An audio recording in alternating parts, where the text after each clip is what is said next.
Hello and welcome to Tableau Journey from Beginner to Expert. My name is Dustin Cabral. I am Data Visualization and Analytics Lead for ClearTelligence Inc. We are a Northeast-based technical consulting firm.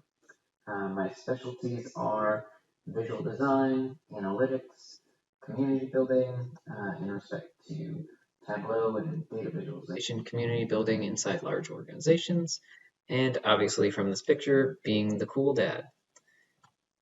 Now, today's agenda, we will cover my Tableau journey, my personal Tableau journey. We will cover paths to becoming Tableau Zen. So there are a bunch of different options as far as learning the tool and how you can get to being proficient at it. We'll cover a few of the most common today, and then we'll dive into a Tableau toolkit that you can leverage, things that are outside of the normal Tableau tool, but will help you become a better developer, a faster developer, and in general, a more performant analyst. Now, my Tableau journey is a little unique. Some people go and they get technical degrees and they're very successful in a, IT or technical field.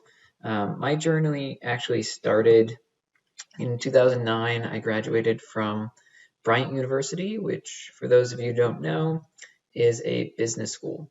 Now, I didn't get a technical degree from the business school. I got a degree in business administration with a concentration in management. The main reason I did that was that I did not know what I wanted to do, honestly, and having a business degree with a management concentration seemed broad enough that I could get pretty much any white-collar office job that I wanted eventually. So I figured it was a good place to start. Now, going from my business degree, one of the main concentrations that I was looking into was supply chain. Back in 2009, there were no degrees in analytics or data visualization or big data or anything like that. It was really just the infancy of those types of programs that were starting. Now they are very common, but they did not have those then, so it wasn't an option. So, I moved into the supply chain part of the business. I actually went to an organization called FGX International. If you aren't familiar with that name, that's okay. Foster Grant is probably more recognizable. So when you buy your reading glasses from a CVS or any convenience store, most likely they are made by FGX. While at FGX, I learned a lot about supply chain, buying from overseas, demand planning, supply planning, things like that. So really good experience to get up front early in my career. But, as I moved out of my role at FGX, I decided that, I wanted to go to a bigger company, get more exposure, maybe be able to do a little more analysis because I really liked that sort of role. So I moved on to Staples. Staples is headquartered in Framingham, Massachusetts. It's a very big company. Back when I joined in 2011, it was about a $25 billion company. I actually went into the merchandising department. Now, I wasn't in charge of buying products anymore. I was actually in charge of analytics supporting the buyers. So I would analyze bids on certain categories, be it binders or pens or pads or paper or anything like that. I was involved in taking bid analytics. So, when we sent out a category to bid, let's say binders, I would be responsible in collecting and analyzing all of the prospective bids from all the different partners who wanted to win that business with Staples. So it was a really interesting job. I got to crunch a lot of numbers. A lot of the tools I used were probably tools that you use today. Excel, SQL Server, PowerPoint, things like that. And it was good. It was a great learning experience. I did kind of get bogged down in the weekly and daily and monthly reporting, of that type of role. And eventually, my wife actually works at Bose, and she had been using a tool called Tableau, which we're talking about today, which, I had never heard of. personally, and I thought, okay, it's my wife, so I should probably listen to her just for the benefit of my marriage. But not only that, I was genuinely interested in maybe this would make my career better. And after trying Tableau, I was blown away. I was amazed by what you could create. I was amazed by what you could automate, and I was really bought into it. Unfortunately, Staples did not allow me to procure licenses for Tableau. They were already in the process of, investigating self-service BI tools for the company, and they didn't want anyone buying anything from anybody while they're in those negotiations. So, I did what most people would do in that situation. Well, maybe not most, and I quit essentially to be able to use and learn more about Tableau in my daily job. Now, when I went to EMC, I switched from being in a department where I was just supporting a team to being a full-fledged developer. I was embedded inside the indirect procurement team, but really my day in and day out job was being a Tableau developer. I created dashboards looking at, procurement cards, looking at expense reports, all sorts of things that internally companies look at on a daily basis. It was a great experience. I learned a ton about Tableau desktop, Tableau servers, probably where, I got a huge chunk of my development skills was at EMC, and I wasn't planning on leaving. I was there for about 10 months, and then Staples called back and they said, hey, we bought Tableau. We need somebody to lead the organization as far as Tableau is concerned. And we think you'd be a great candidate because you know Staples, you're a developer, you know server, all of those things. So it's always good to keep good connections open. And I went back and, took the Tableau deployment from a couple hundred users to about 4,000 or 5,000 by the time I left at the end of 2015. So it was, an amazing experience. I learned data from all over the organization. I met hundreds of people in the same sort of field that I was in. Got to train people from the ground up. It was awesome. The reason I left Staples wasn't because of the job. I loved my job. It was more the environment around office supplies. So, I went in and it was good, but office supplies were not. They were, every year getting cut down. And Staples tried to merge with Office Depot, and that merger didn't work out because the government blocked it. So, at that time I felt, okay, to grow, I really want to be, doing what I'm doing now, but, for more people, I want to have more exposure to different industries. And, what I actually stumbled upon was, I had met some consultants over at EMC and kept in touch with them, and they actually worked at Cleartelligence, where I work today. And, keeping in contact with them was great. And, I thought about leaving, and they said, hey, if you want to try consulting, we're a good place to start because we're local, we're small, we're invested in you. And I thought, all right, I'll give it a shot. I had a little baby, but, I wanted to try it once and see if it was for me. And, that was 4 years ago. So now I do what I did, much like at Staples, but on a much grander scale, involved in the development of our company, but also the development of the community around us. So it's been a really incredible journey. It was really exciting. And, I just keep going with this analytics kind of train that I've been on, and I want to see where it takes me. But I wanted to give that background of where I come from, that I'm not, at the heart of it, a technical person, although I am skilled at certain tools. I'm really a business analyst who has kind of grown into this role as a technical consultant. So Cleartelligence is, a huge part of what I do. But in addition to Cleartelligence, I'm also actively involved in the Tableau community. So that means Tableau Public. I'm active on my public page. I'm also co-lead of the Boston Tableau users group, along with Will Strauss and myself. We run almost monthly meetings with the Tableau community in the Boston area. We have over 4,000 people who are part of the Boston Tableau user group. Regularly have 200 to 300 people at each event. it's a huge thing. If you can be involved in the community, it's great. Strongly advise that to everyone.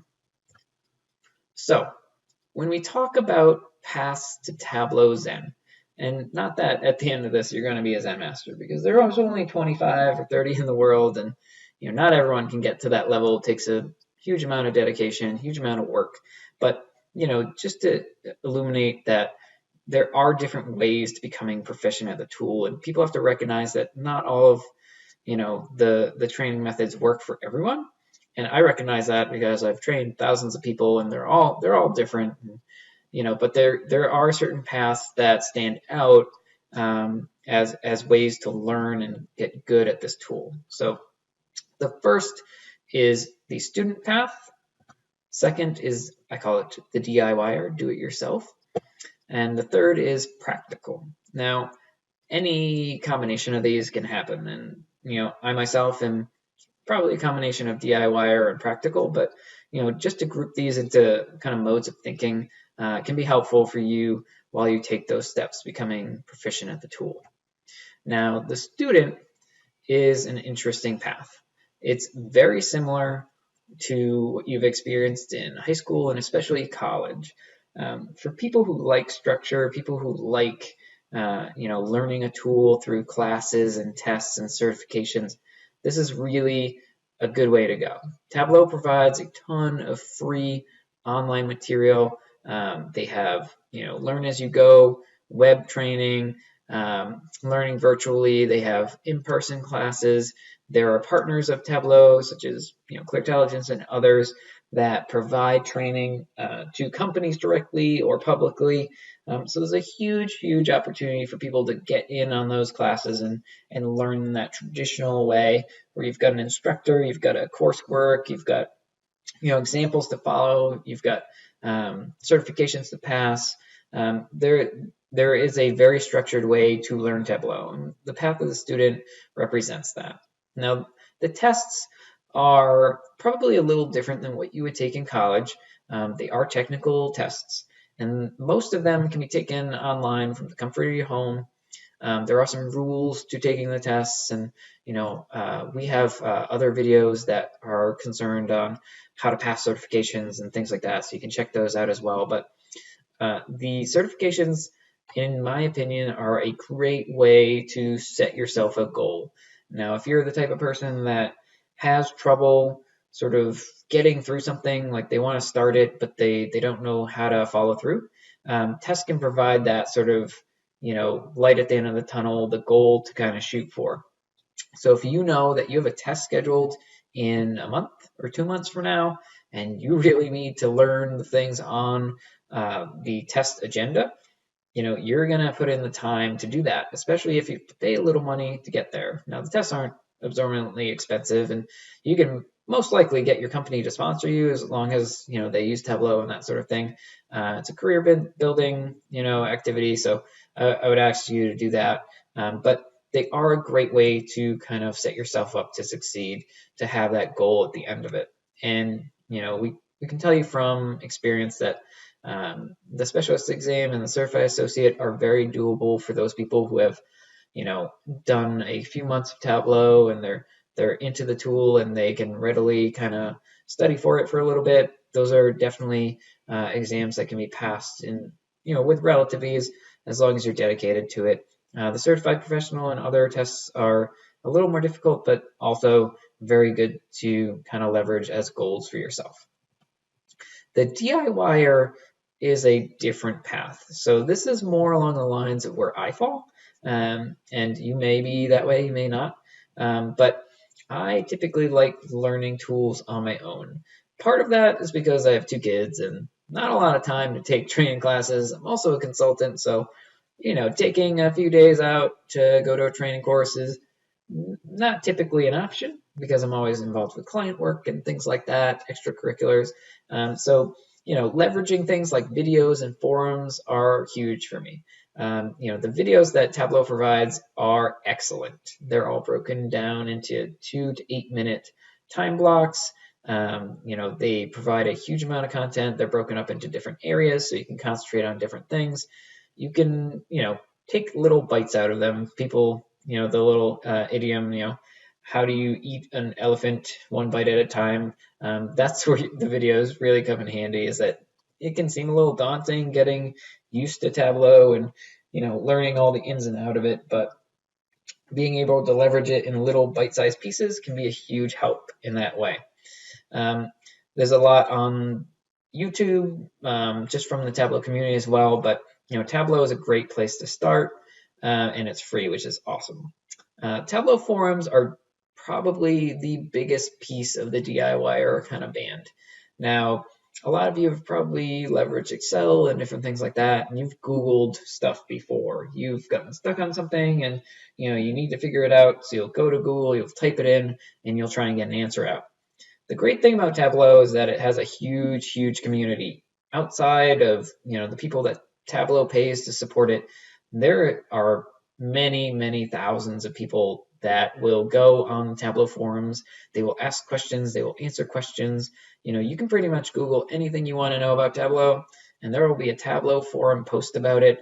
There will be 50 people that responded. There will be an uploaded answer with an attached workbook and a video explaining how to do certain things and all of the above. So highly, highly encourage whatever path you take, you will be leveraging the forums in some way. It is huge and fundamental to learning the tool. So that it's almost like having a doctor at your beck and call. Now, not that WebMD is great for everybody, because you're going to think that everybody has this disease once you read about it, but the forums actually provide a healthy outlet for those Tableau questions that you have. The third path is the practical learner. Now, when I said I was a combination of a couple of these, I meant really that I was part DIY and part practical. A lot of my fundamentals came from just learning on the job. And when I actually first started that EMC job, I hadn't been a developer for very long. All of my stuff had been built on Tableau Public or with the trial versions, because I didn't have the full version of Stables. So when I got there, I really hit the ground running building things. And when you're kind of under the gun and you commit yourself to developing something in Tableau for work, it can be a big motivator, because your financial well-being and your kind of history at work and showing that you're growing and learning new tools is reflected in that. So it's similar to having that test as an endpoint, a goal to get to.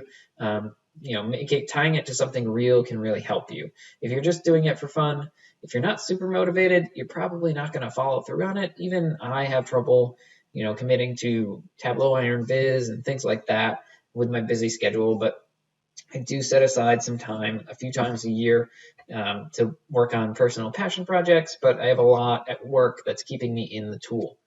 The other piece is the community. As I mentioned, I am co-lead of the Boston Tableau user group.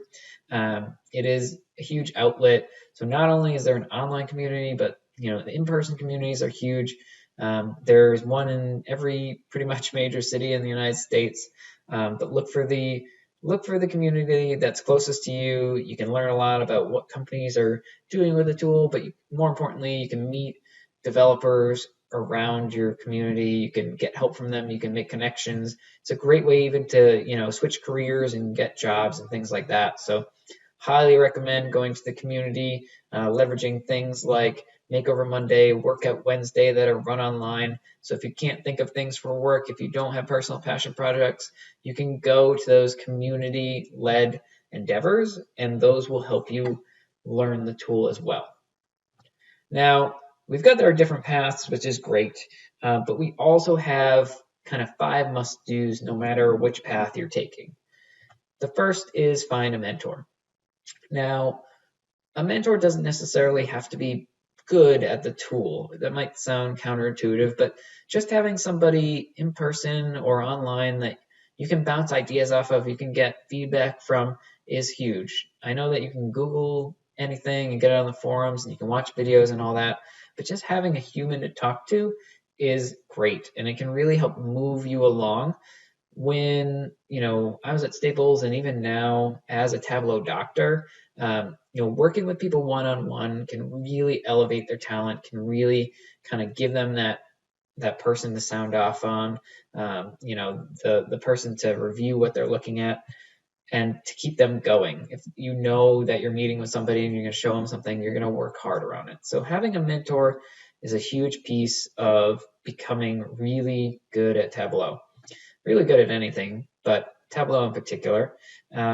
Picking a project, as I mentioned, huge motivator. When you have something that's tied to learning the tool, it really kind of forces you to follow through on that. So pick something that's either personal or professional, doesn't matter. I've tons of things on my Tableau public that are not related to my profession. They're about baby diapers and, first words and all sorts of crazy things that are not work related, but help me learn the tool and help me become a better developer.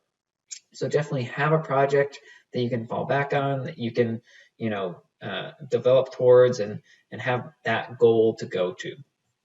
Now, the third, I know it sounds difficult, and maybe you can skip weekends, but Tableau every day for at least 15 minutes. And this really goes for any tool that you're trying to learn.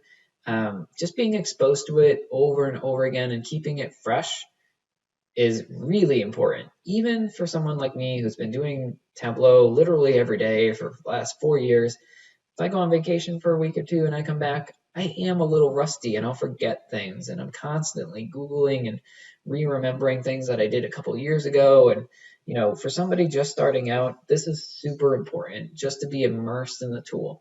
Now, it doesn't mean you have to do it for hours, but at least for 15 minutes a day, do something in Tableau, watch a video, try something out, build on a dashboard that you've been working on for a month, but just make sure you touch it every day and keep it fresh. Because Tableau has a lot of unique menus and things like that, and they're super intuitive to use. But if you're not in it all the time, and if you haven't had those things ingrained, it can be very difficult to keep going with the tool. Fourth, do it in public. Now, as I mentioned, Tableau Public is a huge outlet, huge place to learn and download other people's workbooks and reverse engineer them and things like that. But having your own work in public is similar to having that mentor, having other people look at your stuff. Anytime that you do something for yourself, you can say it's good enough. But the second you put it in front of the public eye, it will force you to kind of up your game, to make something that you're proud to show. Now, when you first start, it may not look that pretty. When I first started, I actually still have my original dashboard that I published on my Tableau Public. You can check it out. Just search Dustin Cabral Tableau Public. It's at the very bottom. It's the last one in there. But it's the first one I made, and I keep it up there for posterity, right? So that I can see how far I've come. But having that on there and being involved in the community and having people look at your work can really help you kind of become more committed to it and learn better and become a better developer and have a better eye for your analytics. So highly recommend that as well. And then teach someone something. So I never learned more about Tableau than I did when I was actively teaching other people about the tool. Now, that being said, it might take you a couple weeks to be able to show somebody something, but if you're in that peer mentor type of thing and you've got a friend who you're working with this tool on with, you can teach them something and they can teach you something. And it doesn't have to be rocket science. It can be, this is how you make a filter go across multiple data sources, or this is how I did a calculated field with an if statement. It can be anything. But teaching somebody something really proves that you've learned it.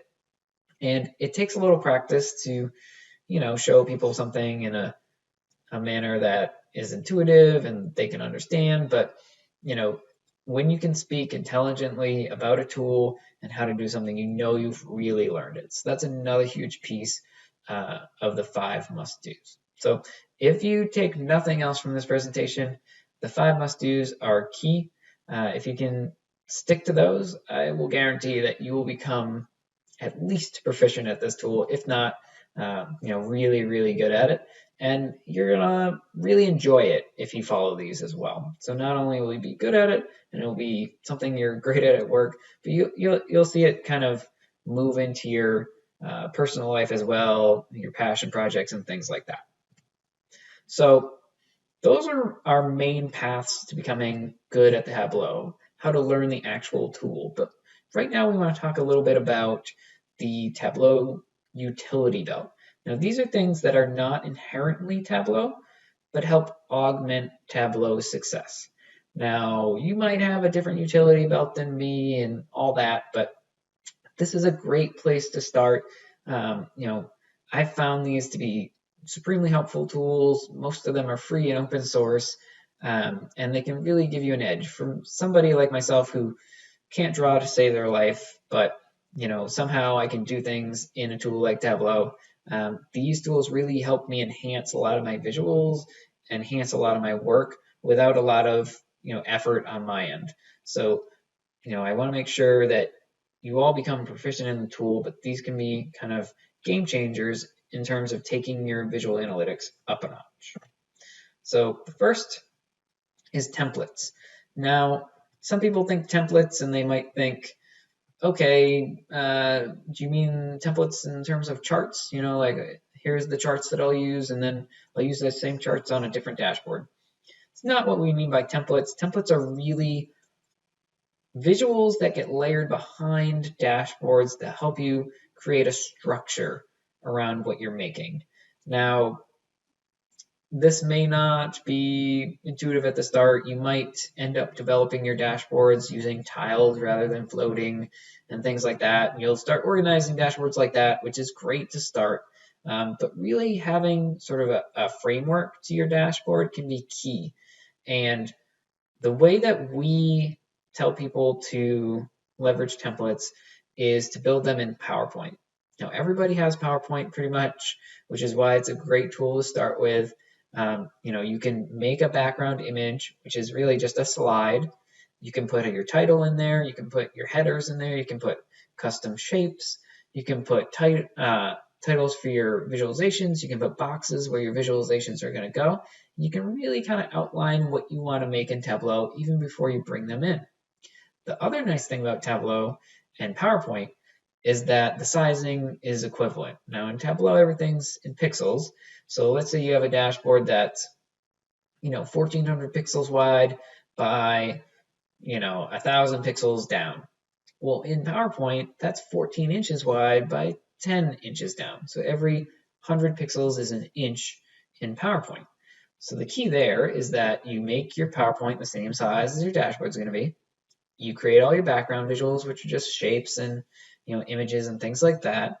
You save it, but instead of saving it as a PowerPoint file, you're actually going to go and save it as a PNG, which is an image file. Once you save that, you can actually just go to your dashboard and you can drag out where it says image on the dashboard pane, and you drop that and you say send to back, and you'll put it behind everything. From there, you can actually just go and drag your visualizations onto your templates. This is a huge, huge thing that seems really basic. But if you look at dashboards that leverage these sort of templates versus ones that don't, it's a game changer. Go look at any of the Tableau Iron Viz contestants. I guarantee you that the top 10 Iron Viz contestants, probably 9 out of 10, if not 10 out of 10, use some sort of template custom image import. And that's to organize their information. It's to add some, visual flair to it. But literally almost everyone uses this to up their game on their dashboards. So highly, highly recommended. It's obviously a free and open source tool. We talk about how PowerPoint can help you in a lot of ways, but templates is one of them. Other ways are importing custom icons. You can import custom font. So not a lot of fonts, especially the fancy ones, are leveraged on your Tableau server. So when you import those fonts in your dashboard, they'll change, almost like when you send a resume and you didn't PDF it, and that person doesn't have the font that you used, it will change back to Calibri or Arial or something funny. So if you want to leverage something that's custom, you can use PowerPoint, you can save those custom images, you can do a lot of stuff quickly in a tool like this. Not that you can't use Adobe Illustrator or something like that, but PowerPoint, everyone uses it, and it's good enough. It's good enough to do a lot of these things for you. So highly recommend that as well. Icons, there are a ton of icon sites, and I can't name all of them on this call, but two that kind of ring a bell for me are Icons 8 and the Noun Project. Now, Icons 8 is probably my favorite because it has free icons. There's over 50,000 of them. If you get a membership, you can resize them up beyond 100 pixels. 100 pixels is basically good enough for most things, most custom buttons that you're creating, most custom icons for adding things to your titles and visuals on your dashboard. Totally doable. And the other great thing about Icons 8 and the icons it provides is that you can recolor them to match your corporate color palette and all of that. So highly recommend using icons. It's similar to the thought that you around PowerPoint, where you can import those custom images. But the great thing about icons is you don't have to make them. They've already been made for you, and they really do add something. When you think icons, think of an app. Apps have icons all over the place, and why shouldn't your dashboards to show what your data is representing, to draw the eye to buttons, all sorts of reasons why icons are vital. Doesn't mean use the icons for everything, but it can, in small doses, icons are great. So definitely leverage those. There's a ton of free options. Icons 8, it's great. But if you go to a paid version, you can get some more flexibility, do some custom things as well. And that's really up to you and the company you work for. But huge, huge, huge thing with icons. Other tools that are super helpful, Color Oracle. So there's a big focus now in the industry, the data visualization industry, to make sure that you are aware of visual deficiencies. So things like color blindness. And Color Oracle is a free open source tool that simulates color blindness on your entire computer. There are other tools that you can submit a picture and it'll give it back to you, with the same sort of look and feel as what Color Oracle can do. But what differentiates Color Oracle is that it's free and it simulates on your entire desktop. So let's say you build a dashboard, you want to see what it would look like with red-green colorblind person. You go in there, you just right-click on your first option there, which is the most common, and it will change your entire screen to be colorblind. Now, you can tell right away that if you use the red-green colorblind palette, non-colorblind palette, that wouldn't work for you.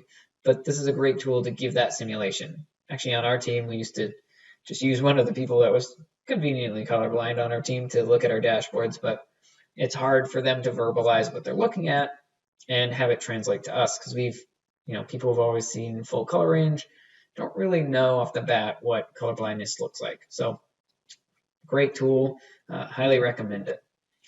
Paletton is an excellent tool. There are other tools to help you generate color palettes, but Paletton is one of those great tools that you can leverage to help you with your color eye. Now, I still ask my wife if my clothes match in the morning, so being a visual designer, I still have trouble with those things, but tools like Paletton, you can give them a sample color, maybe from your corporate color palette, and it can give you all sorts of complementary color palettes and different things that will help you design your dashboard better. Again, free online tool. Highly recommend this one as well. You can export the color palettes out. You can use them as documentation and things like that. To go along with Paletton, there are other tools like RGB to hex, hex to RGB. So if you're using an older version of PowerPoint or an older version of Tableau, you might not have both RGB and hex. So if you're color picking something and it's giving you the RGB code and you need the hex code for Tableau, you can just type in the RGB and it'll give you the hex code out. You can also use Google for this a bit, but I kind of just like having one of these open on my browser when I'm creating. So another nice one there. This one, I specifically use ShareX for screen capture and screenshots and things like that because it's real flexible and it's free, but you can use anything, Snagit, whatever you want to use, go for it. But this is great for color picking things, maybe taking parts of custom images and embedding them in your dashboard. Maybe if you want to snag like a particular looking button or anything like that, these screen grabbing tools are excellent at it, and in combination with PowerPoint, you can get a lot done. If you're a coder, Notepad++ is helpful, but the way I use it with Tableau actually is to save my calculations. And if you really want to be able to edit a calculation and you want to do it on the fly, this is the place to do it. Notepad++ is also free. It's a great tool. You can color code based on certain languages and different things like that. But I save all of my SQL code and all my calculations into Notepad++, especially those really complicated ones that you figure out and you want to remember later. I'll save those in there as well. But there's other text editors that are great, but recommend anything like this to be able to store that custom information. Now, this is pretty much the end of our presentation for today. We covered a lot. I know that, there's different paths that you can take to become great at Tableau, and it's not going to be the same for everybody, and you might have sort of roadblocks come up, but hopefully you can kind of follow a little bit of what we've told you today, take some of those 5 important pieces and leverage them in your daily work and your personal development and things like that. We will be following up with more videos on other topics related to design and analytics and calculations and Tableau and all sorts of other things. But hopefully this gets you started and sets you off in the right direction. We thank you for watching this video, and we hope that we can help you, travel along your